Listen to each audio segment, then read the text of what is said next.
राधे कृष्णा भक्तों, आप सभी का आज का दिन शुभ हो, मंगलमय हो और भगवान नारायण की कृपा आप पर सदैव बनी रहे। आज मैं सुनाऊंगी ज्येष्ठ मास महात्म्य का अध्याय 4।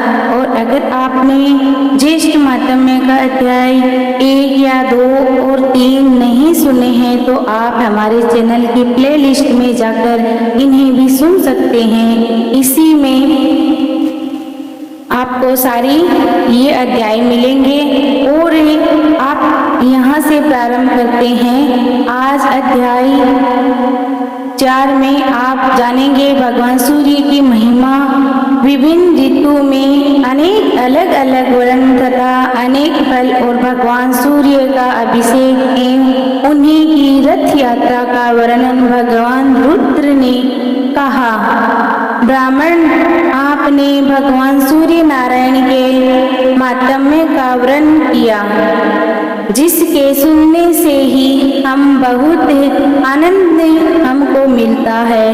कृपा कर आप उन्हें महात्म्य का और वर्णन कीजिए। तब ब्रह्मा जी ने बोला, हे रुद्र, इस से चराचर त्रिलोक के मूल भगवान सूर्य नारायण ही है। देवता, असुर, मानव आदि सभी इन्हीं से उत्पन्न होते हैं। इंद्र, चंद्र, रुद्र, ब्रह्मा, विष्णु तथा शिव आदि जितने भी देवता हैं सब इन्हीं का तेज व्याप्त है। अग्नि में विधि पूर्वक ही हुई आहुति सूर्य भगवान को ही प्राप्त होती है। हे भगवान, सूर्य से ही वर्षा होती है, सूर्य से अग्नि आदि उत्पन्न होती है और ये ही अन्य प्राणियों का जीवन है। इन्हीं से जगत की उत्पत्ति होती है, अंत में इन्हीं में ही सारी सृष्टि विलीन हो जाती है। ध्यान रखने वाले इन्हीं का ध्यान करते हैं तथा ये मोक्ष की इच्छा रखने वाले के लिए मोक्ष स्वरूप है। यदि सूर्य भगवान ना होते तो मशूर्त दिन रात्रि, पक्ष, मास, ऋतु, अन्य वर्ष तथा युग आदि काल विभिन्न विभाग हो ही नहीं और काल विभाग ना होने से जगत का कोई व्यवहार भी नहीं चल सकता।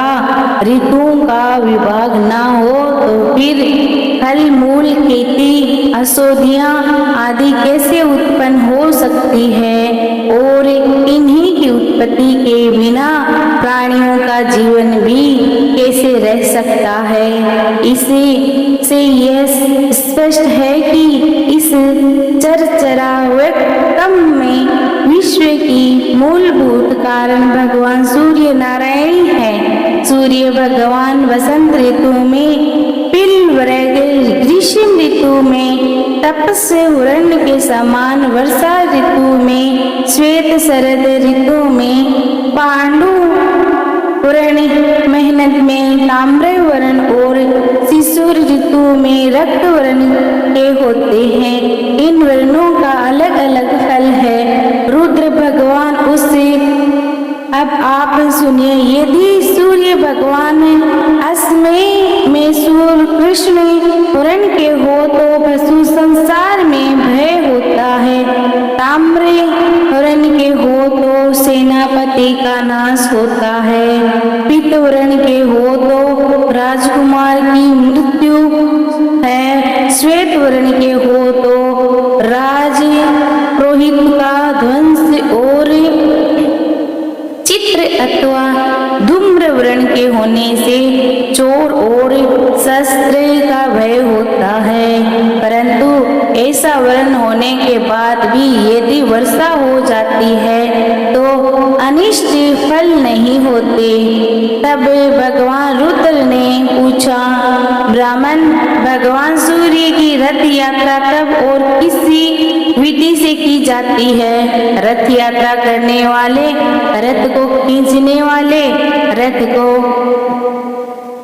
वहन करने वाले, रथ के साथ जाने वाले और रथ के आगे नृत्य का गान करने वाले एवं रात्रि जागरण करने वाले पुरुषों को क्या फल प्राप्त होता है, इसे आप लोग कल्याण के लिए विस्तार पूर्वक बताइए। ब्रह्मा जी कहने लगे, हे रुद्र भगवान, आपने बहुत उत्तम प्रश्न किया है। अब मैं इसका वर्णन करता हूँ, आप इसे एकाग्रत मन से सुने।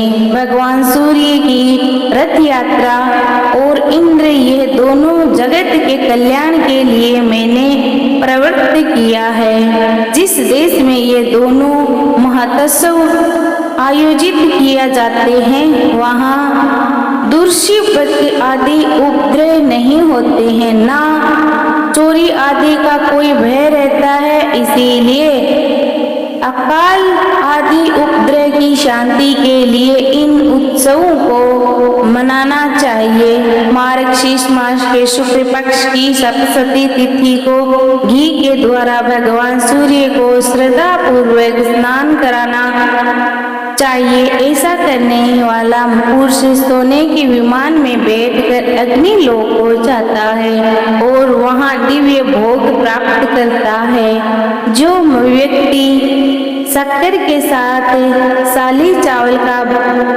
भात, मिष्ठान और चित्रण वर्ण के बाद को भगवान सूर्य को अर्पित करता है, वह ब्रह्म लोक को प्राप्त होता है। जो प्रतिदिन भगवान सूर्य की भक्ति पूर्वक घी का उबटन लगाता है, वह परम गति को प्राप्त करता है। पौष मास के शुक्ल पक्ष सप्तमी को तीर्थ के जल या पवित्र जल से वेद मंत्रों के द्वारा भगवान सूर्य को स्नान कराना चाहिए। सूर्य भगवान के अभिषेक के समय प्रयाग पुष्प, कुरुक्षेत्र, नेमि से पृथक 10 श्रोणे, गो प्रेणे, ब्रह्मावृत्ति, कुशावती, विलप, नील पर्वत, गंगा द्वारा, गंगा सागर, काल, प्रिय, मित्र, वनवीर,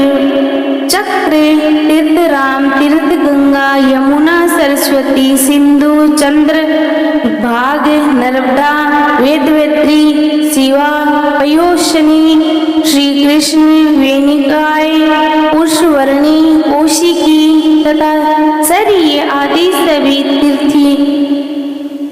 तीर्थियों, नदियों और समुद्रों का स्मरण करना चाहिए। दिव्य आश्रमों और देव स्थानों का भी स्मरण करना चाहिए।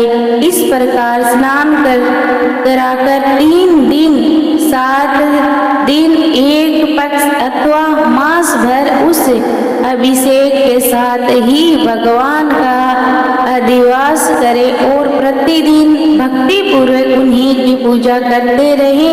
माघ मास के कृष्ण पक्ष की सप्तमी को मंगल कलेश तथा वितान आदि से सुशोभित चौकोर एवं पक्के ईंटों से बनी वेदी पर सूर्य नारायण भगवान को भली भांति स्थापित करके हवन, ब्राह्मण भोज, वेद पाठ और विभिन्न प्रकार के नृत्य, गीत, वाद आदि उत्सवों को करना चाहिए। इसके बाद माघ शुक्ल चतुर्थी को या चित्त व्रत करें, पंचमी को एक बार भोजन करें, षष्ठी को रात्रि के समय ही भोजन करें और सप्तमी को उपवास करके हवन, ब्राह्मण भोजन आदि संपन्न करें। सबको दक्षिणा देकर पौराणिक की भली भांति पूजा करें। इसके बाद रतन जट स्वर्ग के रथ में भगवान सूर्य को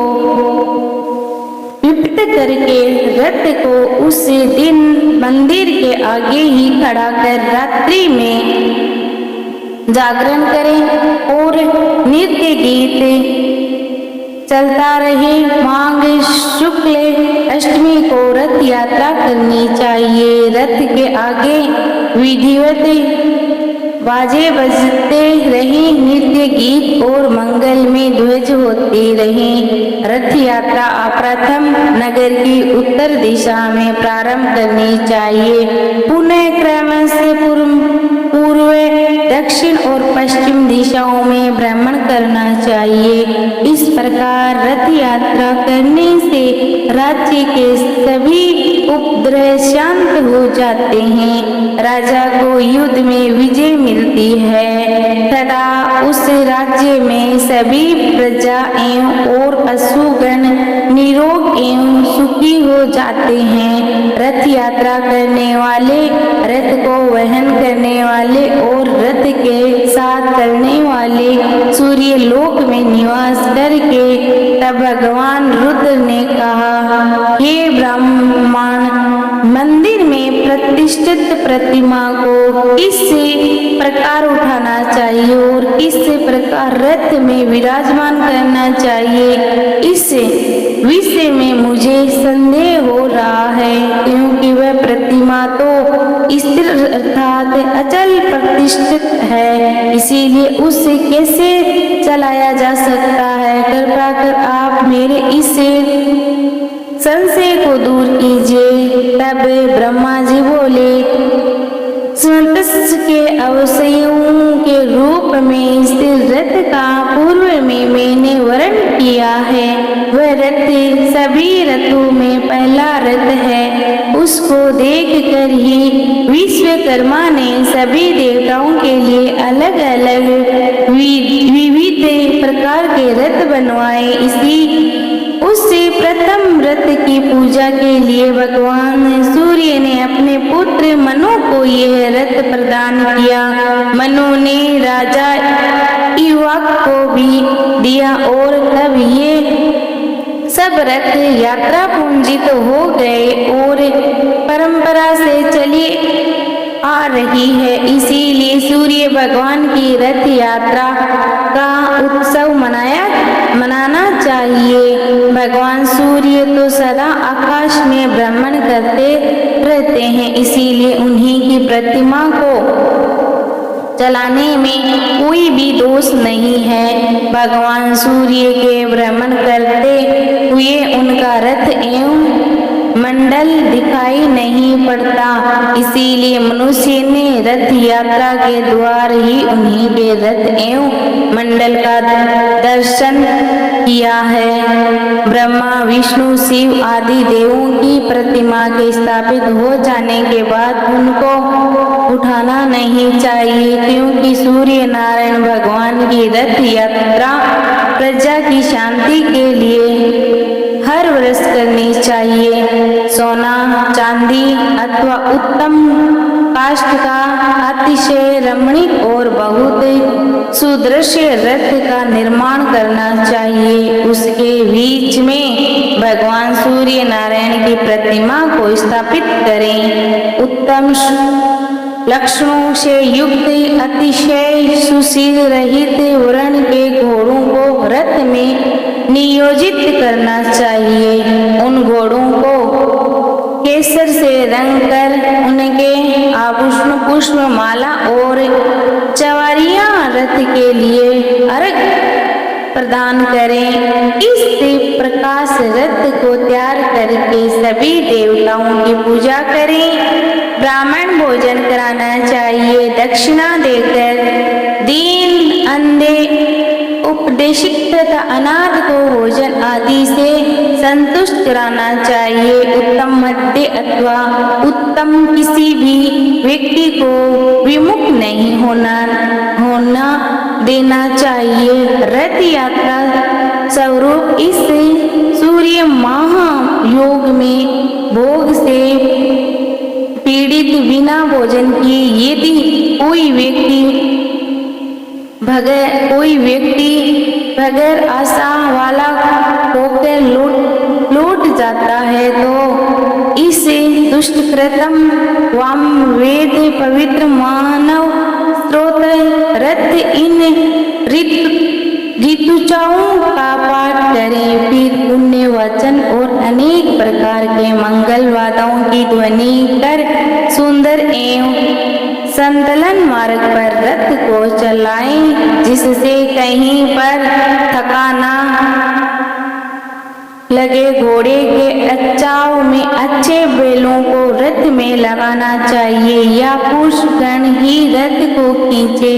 30 या 16 ब्राह्मण जो शुद्ध आचरण वाले हों तथा व्रती हो, वे प्रतिमा को मंदिर से उठाकर बड़ी सावधानी से रथ में स्थापित करें। सूर्य प्रतिमा के दोनों ओर सूर्य देव के अरांगी और निको भाम अर्थात क्रम से संज्ञा और छाया नामक दोनों पत्नियों को स्थापित करें। निको भाग को दाहिनी ओर तथा रांगी को बाईं ओर स्थापित करना चाहिए। सदाचारी वेद पाठी 2 ब्राह्मण प्रतिमा के बीच की ओर बैठे और उन्हें संभालकर स्थापित रखें। सारथी भी कुशल रहना चाहिए। सारथी भी स्वर्ग दंड के सजा हुआ